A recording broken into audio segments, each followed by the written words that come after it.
Hey guys, Harry here, back with another Bricklaying vlog. Recording this as I do while recording most of these vlogs is I'm just having a beer, chilling out, laid on my bed, just recording the voiceover. I do it mainly when my little boy's gone to sleep, the missus is playing Warzone, so ideal opportunity to get the phone out and do a voiceover on iMovie. So it's part 4, as I said, and obviously there's only two half-a-day build clips. I've split them into 5 parts, so this is the 4th part of 5, and then this will be this panel completed. I'm sticking to the 10 to 15 minute video format. A couple of guys commented saying that they liked that sort of format and it's an ideal length to watch like a video or a voiceover, so something I'm going to stick with. I'll talk a bit more about the build today. Yesterday I talked a bit more about like stress on a building site and gang sizes and sort of what I found the stress-free environment, but today I'll talk a little bit more about the wall. Obviously doing pick and dip. Today I was a little bit tired today, to be honest, on this actual clip. It's Friday, it's the end of the week. I've been doing a bit of awkward piece of work this week, and basically, I was thinking about pick and dip a bit more. I tried doing the backwards. If you saw last video, I was doing backwards pick and dip. I've been working extensively on trying to do pick and dips backwards, walling backwards, and I've been looking at comments and guys going, stick to traditional, pick and dips fucking rough, etc, etc. And I've got really thick skin, nothing really bothers me. I can get on with anyone, and I've fucking worked on sites with some proper arseholes, whether it's bricklayers or bricklaying gangs or management that are fucking awkward. And if I'd like to say to these people leaving these comments about pick and dip and if it's rough, etc, etc, don't watch my videos, because I just do pick and dip a lot, and if it annoys you that I do pick and dip, then it's probably not the channel to watch. Maybe go watch Stu Compton, who does his skill builds in his little workshop. I'm going to be doing pick and dip for the next fucking 25 years, and hopefully I'll be trying to get better at it every day. Some of my first videos when I'd only been doing pick and dip for like 2 months, and now I'm coming on 4 months of doing pick and dip, so I'm getting better a little bit every day. I'm nowhere near as good as like a Charlie Collison at the pick and dip, nowhere near as fast as that guy, and there's other guys who do the pick and dip, a few guys. Another guy I know on YouTube, the brickwork fundamentals guy, I forgot his name, I should really know, it's a bit rude that I don't know, but there's that guy, and then there's I can't really think of any big pick and dippers. There's a guy from the USA who does it, and it isn't a sort of neat niche or party trick.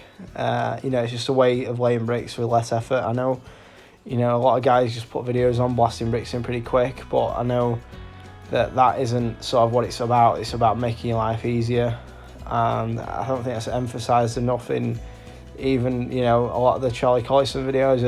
He praises pick and dip a lot, and to be honest, I didn't get the idea of pick and dip from watching his videos particularly. I'd watched quite a lot of other bricklayers doing it, and I thought, well, I actually got the idea from Rodin Builds. He's like more of a skill building guy, more meticulous types of work, and I got the idea actually watching his videos, and he's a pretty he's a switched on guy. He likes to do neat work. He's not one of these for rushing. So I watched his video, and if he's recommending it, I thought it's worth doing. So I got really the idea to start doing it from Rodin Builds, and it made a lot of sense really. So that's my sort of point for anyone who's saying it's rough or it's it's not.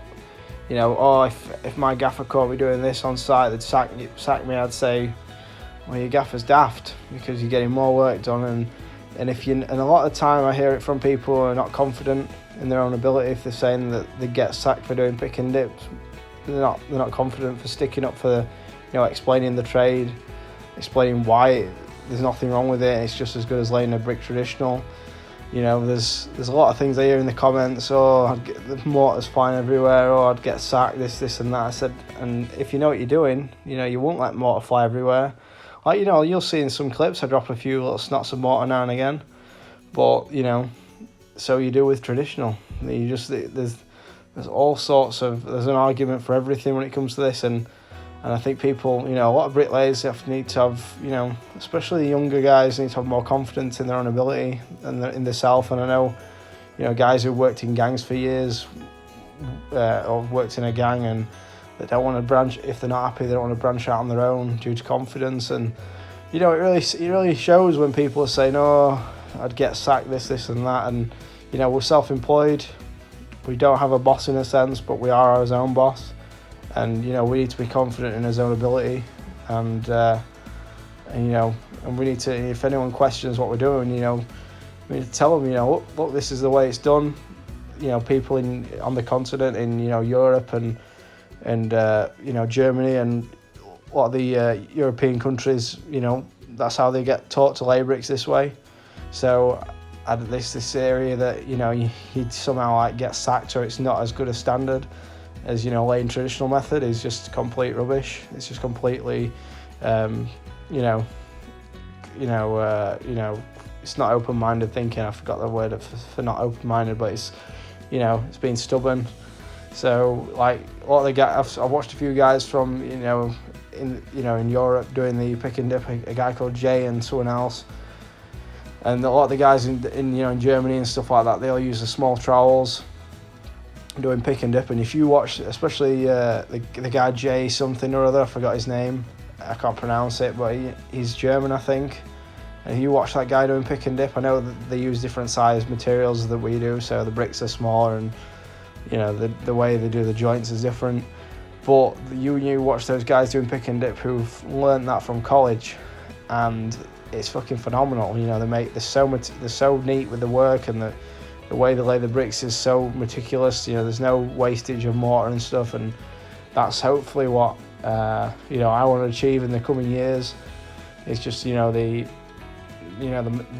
finesse with the pick and dip is something that, you know, it takes time to develop. I've only been doing this like 4 months, pick and dip, and it's so much different to traditional laying. So obviously there's going to be some, you know, some lack of control, and there's some error when it comes to my laying style. But you know, I'm getting better every day. I don't always fill my joints perfectly, I know that, and I'm just working on it day by day. Some days, and especially it's, you know, it's weather dependent, mortar dependent, brick dependent. Some bricks will fill better than others. These heritage bricks aren't that great for the joint filling, especially when you're laying, you know, especially when you got a skinner wall behind you, as on this 9-inch wall, and the weather's hot as well, so the mortar's going off pretty quick. You know, it's not always ideal, but you know, it works. And the joint is in there, but you sometimes do get voids on the, you know, on the front areas. So that's obviously where your pointing comes in, just to you know, fill any excess holes up. And in this video, obviously it is split into 3 parts, as I said last video, but the last part is me jointing up. I'm not going to speed this up, it's going to be real time. And I'm going to touch on another topic next video of another sort of hidden gem I found that one of the well-known YouTubers recommends to do with your brickwork. And you know, it actually works. I'm going to do a review of it in the coming weeks after I've done some more extensive testing on this new method that is revolved around jointing up. So I'm gonna do some more testing and see if this hidden gem that I found is actually the gem I think it is. So yeah. Anyway guys, coming towards the end of the clip now, so I'll talk more on this build next video. I just want to say as well, as you could see in the last video and stuff, I was putting the line a few course higher than what I was laying and tingling it down with a little 3/4 brick. Quite efficient to do, but you've got to just keep checking your line that it isn't kicking out on the brick. So something I wanted to point out that I was meant to say earlier. So anyway guys, thanks a lot for watching. If you enjoy the content, give me a subscribe and hit the notification bell, and I will see you in the next one.